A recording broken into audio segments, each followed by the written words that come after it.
कोई भी धर्म का कार्य करने का अधिकार नहीं है। अरे याद करो उस जमाने को जब राजा राम मोहन राय स्वामी दयानंद ने सती प्रथा का खंडन किया और राजा राम मोहन राय ने जब शुरुआत की तो तथाकथित लोगों ने जो अंधविश्वासी थे, पाखंडी थे, उन लोगों ने राजा राम मोहन राय का खंडन किया और उसने कहा कि पति की मृत्यु के बाद में इनका क्या दोष है जो जबरदस्ती अग्नि कुंड में इनको जला दिया जाता है।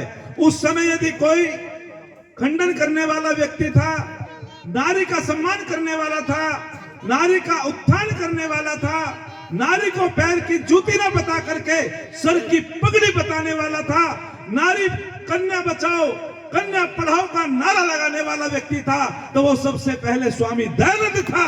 स्वामी दयानंद की पुनरावृत्ति तो हम भी कर रहे हैं। हम तो 30 साल से कर रहे हैं इस बात को, 20 साल से कर रहे हैं। जरा याद रखो, ये ऋषि दयानंद ने सबसे पहले नारा लगाया था। और राजा राम मोहन राय ने जब विरोध किया इसका, सती प्रथा का, तो वहां के जो है तथाकथित पुरोहित लोगों ने, जो अंधविश्वासी थे, राजा राम मोहन राय के भाई की मृत्यु हो जाती है और वो अपने भाभी को समझाता है कि तुम्हें जो है सती नहीं होना है, तुम्हें जोहर नहीं करना है।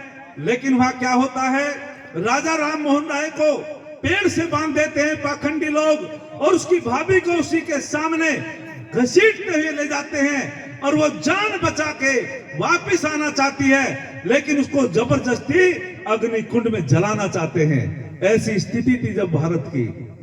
मैं उस भारत की बात नहीं कर रहा भाई, हिंदुस्तान की, इंडिया की। कभी चिंतन किया है? कमाल की बात, जिसके मन में जो आया वही कह दिया। हमारे देश का नाम, ये कोई सम्मानित नाम नहीं भाई, इंडिया, ये कोई सम्मानित नाम नहीं, हिंदुस्तान। भारत भी भा माने प्रकाश के होता है, भा माने ज्ञान के होता है, भा माने विज्ञान के होता है, रत माने निरंतर। अर्थात जिस देश में, आर्यवर्त देश में, जो ऋषि लोग निरंतर ज्ञान विज्ञान में लगे रहते थे, अनुसंधान करते रहते थे। भारत भ्रीणी धातु से बना है, जिसका अर्थ होता है पालन पोषण करने वाला। इस भारतवर्ष ने सारी दुनिया का पालन पोषण किया था, इस आर्यवर्त ने सारी दुनिया को शिक्षा दी थी, इसीलिए इसका नाम भारत है। और ये आदि का नाम है, ये कोई भरत के नाम से नहीं भैया। ये तो भारत नाम तो जो है गीता में भी मिलेगा आपको, पढ़ लेना श्लोक।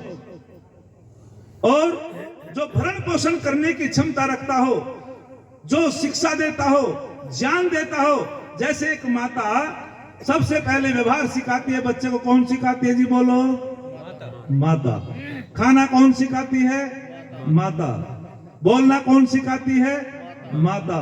ठीक उसी प्रकार से संसार के अंदर सुनने का ज्ञान किसने दिया? बोलो बोलो संग वालो।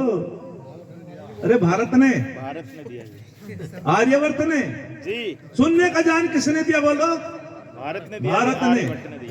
विज्ञान की शिक्षा किसने दी? भारत ने।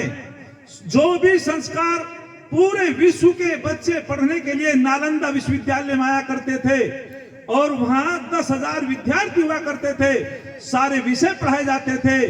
ये विश्व गुरु था। विश्व गुरु वैसे ही नहीं बना, यहाँ हमारे यहाँ सारे विषयों को ऋषि मुनि पढ़ाते थे। अर्थात जो संसार के अंदर सबसे पहले ज्ञान देता हो, सबसे पहले विज्ञान देता हो, सबसे पहले शिक्षित कर देता हो संसार के अंदर, उसी को माँ कहा जाता है। इसीलिए भारत के नाम के पीछे माँ जुड़ा है, क्योंकि इसने सबका भरण पोषण किया है, उसने सबको संस्कार दिए हैं, सबने शिक्षा दी है, इसलिए भारत माँ है। और बेटी कह रही थी भ्रूण हत्या वाली बात। अरे किसी ने बड़ा गजब लिखा, मैं सीधा व्यंग करना चाहता हूं। किसका दोष है जी भ्रूण हत्या में? मेरी एक बेटी गुरुकुल में पढ़ती है और बेटा भी गुरुकुल में पढ़ता है, और जितने संस्कार हमने बेटी के किए उतने संस्कार हमने बेटे के किए। बेटी जो है शास्त्री करके आचार्य कर रही है, पढ़ भी रही, पढ़ा भी रही। विश्ववारा कन्या गुरुकुल रोहतक रुड़की, आचार्य सुकामा की शिष्या है, जो पद्मश्री से पुरस्कृत हुई, आचार्य सुकामा। और बेटे के भी वही संस्कार किए, वो भी गुरुकुल पौधा में पढ़ता है। और आश्चर्य मानते हैं सुरेंद्र मुखिया जी कि जिस नंगला खेपड़ में शराब की भट्टी चलती थी उसमें शास्त्री के बच्चे गुरुकुल में कैसे पढ़ रहे भाई। जहां बदनामी होती थी दूर दूर तक, बड़ा प्रयास किया, एक बहुत सुंदर यशशाला भी बनाई, और मैंने जीवन में पेप्सी भी नहीं पी। भ्राता जी, जीवन बोलता है, कभी तामसिक भोजन नहीं किया। तो मैं आपसे निवेदन कर रहा हूं, इसमें दोष किसका है भ्रूण हत्या में? कभी चिंतन किया है? अरे किसी ने बहुत सुंदर लिखा है जी, ठीक है जी, ठीक है, 50 रुपए दे दूं वापिस? अच्छा ठीक है भैया जी, दे देंगे, दे देंगे, ठीक है। किसी ने बहुत सुंदर सीधा व्यंग्य किया है, अरे नारी की दुश्मन नारी है, नारी की दुश्मन नारी है, नारी के हाथ कटारी है, नारी ने नारी मारी है। मैं आपसे पूछना चाहता हूं, तुम माता हो या हत्यारी है? या माता है या हत्यारी है? कौन मारता है भ्रूण हत्या? डॉक्टर नहीं करती है भ्रूण हत्या का? बोलो बालेश्वर जी, कौन मारता है? किसकी मर्जी से मारी जाती है भ्रूण हत्या में? ये जो बच्ची गर्भ में, किसकी मर्जी है? अरे मैंने सुना था माता को माता नहीं हो सकती, लेकिन पुत्र को पुत्र हो जाता है। लेकिन आज तो गजब हो गया कि माता ही को माता हो गई। गलत कह रहा है जी, ये वेदना है। और किसी ने बहुत सुंदर कहा, प्रत्येक पिता को एक बेटी चाहिए कन्यादान के लिए, प्रत्येक पिता को एक बेटी चाहिए कन्यादान के लिए। कन्यादान है महान हर एक इंसान के लिए। अरे अपनी ना हो, गरीब की गोद ले ले पागल, भ्रूण हत्या से बचो भगवान के लिए, भ्रूण हत्या से बचो भगवान के लिए। ये बहुत बड़ा महापाप है। और मैं एक बात और कह दूं, जो सबसे ज्यादा भ्रूण हत्या करने वाला कौन सा वर्ग है? जिसको हिंदू कहते हैं। ना मुसलमान भाई करते हैं, ना ईसाई भाई करते हैं, ना सिख भाई करते हैं। भ्रूण हत्या का पाप करते हैं तो हिंदू जाति करती है। क्या मैं गलत कह रहा हूं? हम दूसरों में दोष तो ढूंढते हैं, लेकिन अपने दोषों स्वार्थी दोषों ने पश्यति, आरोप तो लगा देते हैं हम दूसरे लोगों को, लेकिन इस भ्रूण हत्या रूपी जो महापाप करते हैं वो केवल हिंदू करते हैं। हिंदू कहने वाले हम कर रहे हैं। आज संकल्प लो, यदि आप आर्य समाज के कार्यक्रम में आई हो, माता बहनों और भाइयों, मैं निवेदन करना चाहता हूं, यदि आप इस राष्ट्र को उन्नत बनाना चाहते हो, इन कन्याओं को गुरुकुल में पढ़ाओ, इन कन्याओं को बचाओ, कन्याओं की रक्षा करो। क्योंकि जब कन्या होगी तभी तो भैया दूज का पर्व मनाया जाएगा। जब कन्या बचेगी तभी तो रक्षाबंधन का पर्व मनाया जाएगा। जब कन्या बचेगी तभी तो हमारे आंगन की शोभा होगी। और यदि कन्या नहीं बचेगी तो निश्चित रूपेण इस देश का पतन होगा। अरे जहां वीरों के योगदान है, क्या वहां वीरांगनाओं के योगदान कम है? मैं इतना निवेदन करना चाहता हूं, हमारा ये आर्य समाज का कार्यक्रम सफल हो जाएगा।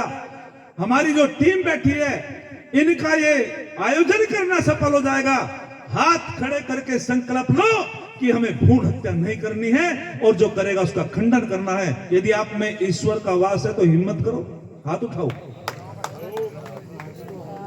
ये कोई वैसे ही नहीं कि हम 3 दिन से जो है बोल रहे, अपना पसीना बहा रहे हैं। कुछ ना कुछ रिजल्ट आना चाहिए, कुछ ना कुछ परिणाम आना चाहिए, अन्यथा इन कार्यक्रमों का कोई लाभ नहीं होता। ये कोई मनोरंजन का साधन नहीं है। मुझे बड़ी खुशी हुई, बहन बेटियों ने भी हाथ खड़े किए, भाइयों ने भी हाथ खड़े किए। यदि आप धर्म को बचाना चाहते हो, संस्कृति को बचाना चाहते हो, आइए, मैंने थोड़ी सी बेटियों की ये भूमिका रखी थी। अब मैं अपने व्याख्यान की तरफ आता हूं और सुरेंद्र भैया जी को समझाता हूं। विस्तार से नहीं बोलूंगा, आपका समय ज्यादा नहीं लूंगा। आइए, एक नाम और सुना होगा आपने, और ये हमें तैयार होना चाहिए। हमारे ऋषि मुनियों पर